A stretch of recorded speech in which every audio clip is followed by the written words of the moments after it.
Hey guys! Today though I'm going to do a video about misuse of terminology in Wicca and pagan religions. There are a few of these that are just confused with other words or that are not fully understood even by the authors writing about them. So they're spreading their incorrect ideas or I guess just misinterpretations of what the term actually means. So the first one that I'm going to talk about isn't always considered a misuse of the term.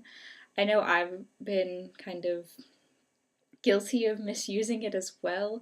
I'm trying to correct that more now that I understand what the difference is really. And that's grounding and earthing. And if you look at my ritual series, you'll notice that I did slip up a few times using those two words interchangeably, and they're not. Grounding is something done in the beginning of the ritual. It's often called grounding and centering, but we're going to focus just on the grounding part of it. Grounding you do to balance your energy before ritual, to attune yourself with the elements, with the earth, with the goddess, etc. It helps if you think about it like a circuit, grounding a circuit. And some witches will argue about this, but it's not often considered completely healthy to use just your own energy in rituals. Some people prefer to use all of their own energy, but if you do that, you're going to feel really tired. You're going to get sick a lot. It's not good for you. It's imbalancing your energy, and it's really hard to get it balanced again after ritual if you only expend your own energy. That's why you ground before the ritual, and that's why you invoke deities to help you. That's why you call the quarters. It's all of those energies coming together in ritual. That's the energy that you will draw off of. Some people view grounding as the first step in that. You are putting roots, often is the visualization used, into the ground to put your own energy in and take energy from the earth to use in ritual. It's grounding that circuit so you don't short circuit in the middle of ritual and expend all your energy. Earthing is what you do after the ritual. It's when you return the energy that is not yours, that you've borrowed from those deities and from the elements and from the earth, back into the earth. You're recycling it.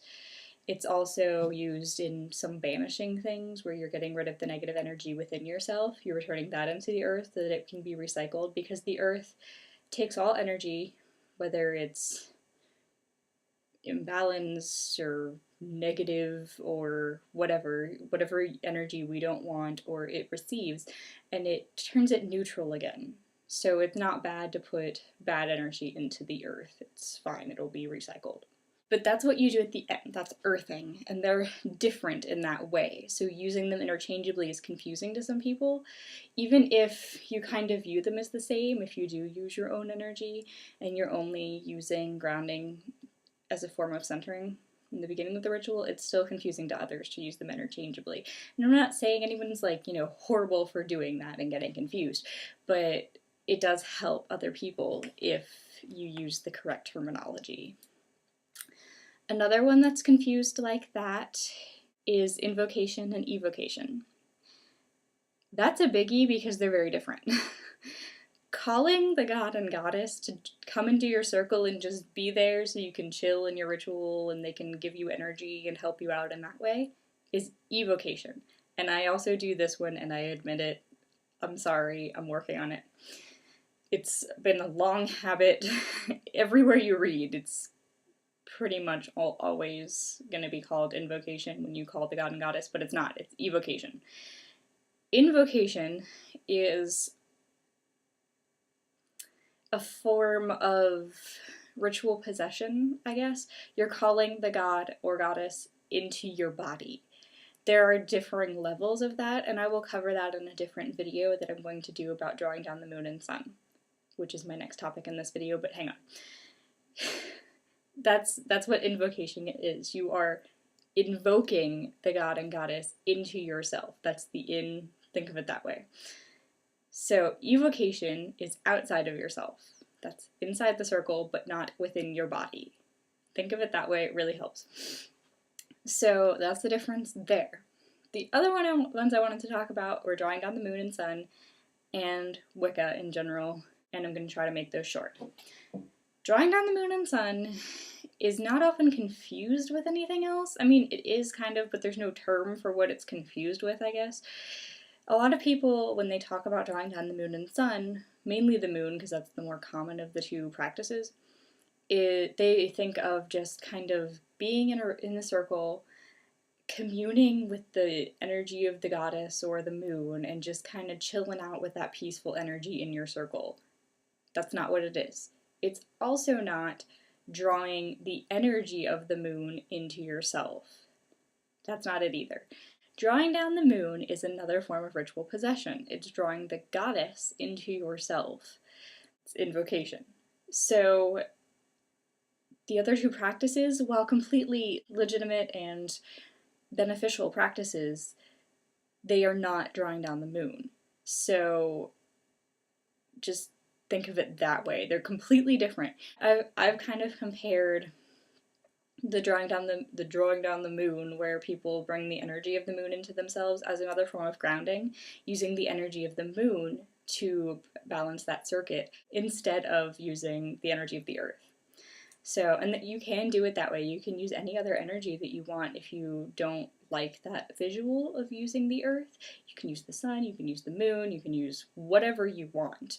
It's just more commonly done with the earth. So if you're ever going to go to a public ritual, if you're ever going to work with a group, you might want to be familiar with and practiced in using the earth for grounding. So yeah, that's what drawing down the moon and sun are.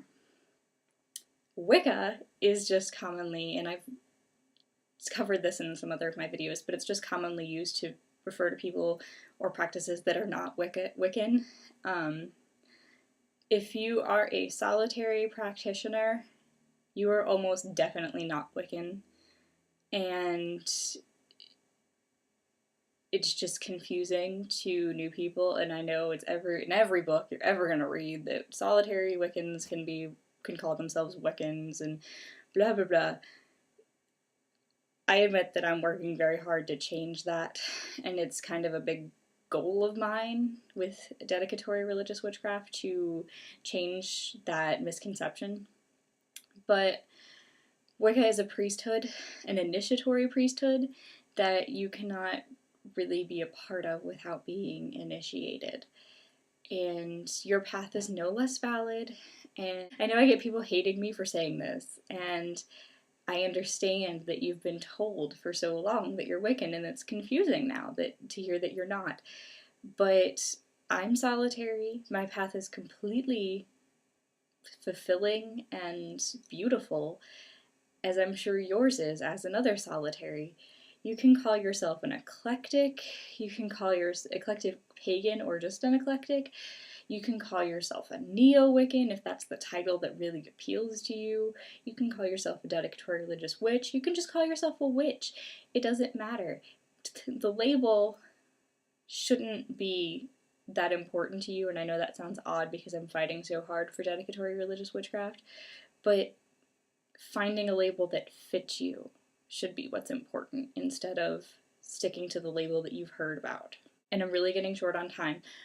So I know I've done so many videos about Neo-Wicca and dedicatory religious witchcraft, but there's another one coming fully explaining what dedicatory religious witchcraft is.